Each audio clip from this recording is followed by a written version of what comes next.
Hello, ഇന്ന് അല്പം പാചകത്തിലാണ്. ഈ കാണുന്നത് എന്താണെന്ന് നിങ്ങൾക്കെല്ലാവർക്കും മനസ്സിലാവും. ഇത് കാണുന്നത് വരെ വിചാരിക്കും ഈ ചൊറിയണത്തിൻ്റെ കൃഷിയുണ്ടോ എനിക്കെന്ന്. ഇല്ല കേട്ടോ.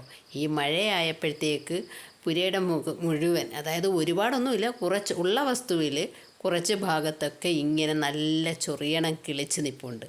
ഈ ചൊറിയണം കണ്ടാൽ നമ്മൾ ഈ ചീരയൊക്കെ കിളിർപ്പിക്കത്തില്ലേ, അപ്പം അത് കിളിർപ്പിക്കുന്നതിനേക്കാൾ നല്ല ഭംഗിയായിട്ട് ഒരു കേടും ഇല്ലാതെ ചൊറിയണം നിൽക്കുന്ന കണ്ടപ്പോൾ അത് വെച്ച് ഇന്നൊരു തോരൻ ഉണ്ടാക്കിയാലോ എന്ന് വിചാരിച്ചു.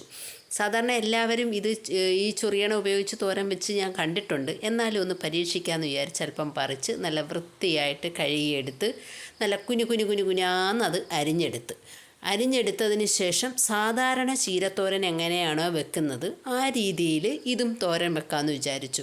ഓരോരുത്തരും ഓരോ രീതിക്കാണ് വെക്കുന്നത്. കാരണം ചിലർ പച്ചമുളക് അരയ്ക്കും, ചിലർ അല്ലാതെ ചുവന്ന വറ്റൽമുളക് അരയ്ക്കും. അപ്പം എനിക്കിത്തിരി എരിവ് കൂടുതൽ ഇഷ്ടമായതുകൊണ്ട് ഞാനതിന് അതായത് വറ്റൽമുളക് തന്നെ അരച്ചു. അതുകൊണ്ടാണ് എൻ്റെ അരപ്പിന് നിങ്ങൾ ആ നിറം കണ്ടത്. അങ്ങനെ നല്ലതുപോലെ കടുക് താളിച്ചു. കുനുകുന അരിഞ്ഞ് വെച്ചിരിക്കുന്നത് ചൊറിയണം അതിലേക്കിട്ടു നല്ലതുപോലെ ഇളക്കി യോജിപ്പിച്ച് അല്പം ഉപ്പൊഴിച്ചപ്പോഴത്തേക്ക് കണ്ടില്ലേ, അത് സാധാരണ ചീരയില കണക്കങ്ങ് വാടി നല്ല പരുവത്തിന് വന്നു. അതിനകത്തേക്ക് പിന്നീട് നമ്മൾ അരച്ചു വെച്ചിരിക്കുന്ന അരപ്പിടുക എന്നുള്ള ഒരിതാണ്. അങ്ങനെ അരപ്പൊക്കെ ഇട്ട് നല്ലതുപോലെ മിക്സ് ചെയ്തു ഞാൻ. അപ്പം ചീരയ്ക്ക് എങ്ങനെയാണോ മിക്സ് ചെയ്യുന്നത് അതുപോലെ. എൻ്റെ അരപ്പിൻ്റെ നിറം കണ്ട് അത് ചുമന്ന മുളക് കൂടുതലായതുകൊണ്ടാണ് എനിക്ക് എരി വേണം, അതുകൊണ്ടാണ് ഞാൻ അങ്ങനെ ഇട്ടത്. അങ്ങനെ നല്ല വൃത്തിയാക്കി നല്ലതുപോലെ കൂട്ടി യോജിപ്പിച്ചു. സാധാരണ ചീരയുടെ കണക്ക് തന്നെ കൂട്ടി യോജിപ്പിച്ച് ഇളക്കി അടച്ചു വെച്ചു. ഒരു 2 മിനിറ്റ് വെച്ചിരുന്നാൽ മതി.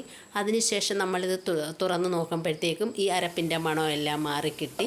നല്ലതുപോലെ വെള്ളം അല്ലേലും ഇല്ല, നല്ലത് വേവാൻ ആവിയിലാണ് ഇത് വെന്തെടുക്കുന്നത് വേവിച്ചെടുക്കുന്നത്. നല്ലതുപോലെ വീണ്ടും ഈ അരപ്പും ഇലയും കൂടി, അതായത് ചൊറിയണവും കൂടി മിക്സ് ചെയ്ത് എടുത്തു. അപ്പം ഇത് ഞാൻ പറിക്കുന്ന കണ്ടപ്പോൾ എല്ലാവരും കളിയാക്കി, ഇന്ന് ഞാൻ ചൊറിഞ്ഞ് മരിക്കുമെന്ന്. അതിൻ്റെ ഷോർട്ട് വീഡിയോ ഞാൻ ഇട്ടിട്ടുമുണ്ട്. എനിക്കൊന്നും തോന്നിയില്ല, എന്തായാലും വിഷമല്ലല്ലോ, കർക്കിടക മാസവും കൂടി ചൊറിയണം ഒരു ഔഷധ സസ്യമാണെന്നും പറയുന്നു. എന്നാലൊന്ന് പരീക്ഷിക്കാമെന്ന് വിചാരിച്ച്.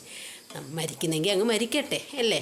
അപ്പോൾ അതുകൊണ്ട് നല്ലതുപോലെ ചിക്കിത്തോത്തിയൊക്കെ എടുത്തപ്പോൾ എനിക്കൊന്നും തോന്നിയില്ല, ചീരത്തോരൻ കണക്ക് തന്നെ തോന്നി. അങ്ങനെ നല്ല വൃത്തിയായി ചീരത്തോരൻ കിട്ടി. അങ്ങനെ അവസാന കടമ്പയിലേക്ക് കിടക്കുകയാണ്. ഉപ്പ് നോക്കാനുള്ള ശ്രമത്തിലാണ്. ഉപ്പ് നോക്കിയപ്പോഴാണ് ഒരു കാര്യം മനസ്സിലായത്, ഉപ്പ് അല്പം കൂടിപ്പോയെന്ന്. പക്ഷേ നല്ല ടേസ്റ്റായിരുന്നു.